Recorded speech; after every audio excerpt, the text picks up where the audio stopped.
27 январга карата Кыргызстанда коронавирус 479 адамдан жаңы аныкталды. Орunu жаңы жуктуруп алгандардын басымдуу бөлүгү Бишкек шаарында катталды. Саламаттыкты сактоо министрлиги вирустан акыркы суткада дагы 4 бейтап каза болгондугун кабарлашты. Ушуну менен өлкөдө COVID-19 жуктургандардын жалпы саны 197 миңден ашты. 2862 бейтап каза болду. Бир суткада 629 адам айыгып чыкты. Ушул күндөрү 1100дөн ашуун бейтап ооруканаларда, 6000ден ашуун адам үйдөн дарыланып жатат. Саламаттык сактоо министрлиги ай башында коронавирустун омикрон штаммы катталып, өлкөдө коронавирустун 4-чү толкуну башталгандыгын билдирген. Оору кескин көбөйгөндүктөн Бишкек кызыл зонага кирип, бир катар билим берүү мекемелери онлайн форматка өткөн.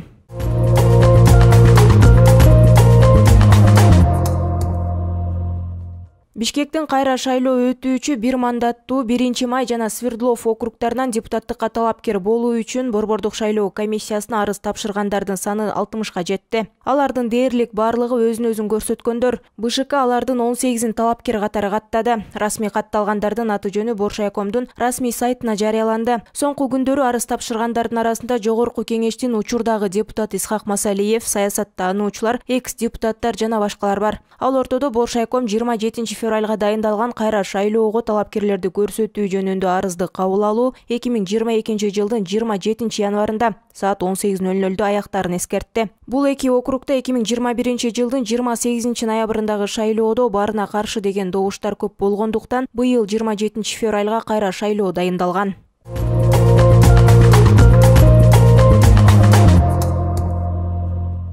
Ысык көл облусуна караштуу Түп районундагы Каркыра жайлоосунан Казакстандын чек арачылары кармап кеткен Сыймык Өмүрбек уулунун соту жакынкы күндөргө белгиленген. Бул тууралуу Кыргызстандын Алматыдагы башкы консулу Назарали Арипов билдирди. Арипов билдиргенде Сыймык Өмүрбек уулу чек араны мыйзамсыз кесип өтүүгө айыпталууда. Учурда ал тергөө абагында кармалууда. Казак-кыргыз чек ара аймагында кармалган жаран боюнча Алматыдагы башкы консулдук Казакстандын Тышкы иштер министрлигине нота жолдогон. Биздин консулдук Казакстандагы тиешелүү органдар менен байланышып иш алып барып жатат. Соттун чечимин күтүп жатабыз. Отурум жакынкы күнгө белгиленген. Жараяндан кийин ал бошотулушу керек, деди Арипов. Белгилей кетсек, Ысык көл облусуна караштуу Түп районундагы Каркыра жайлоосунан Казакстандын чек арачылары кармап кеткен Сыймык Өмүрбек уулунун апасы Чынара Тамаева буга чейин президент Садыр Жапаровго, Улуттук коопсуздук комитетинин төрагасы Камчыбек Ташиевке кайрылган. Анда ал 1999 студент уулу мал издеп жүрүп, коңшу өлкөнүн чек арасына кокусунан өтүп кеткен деген айтып,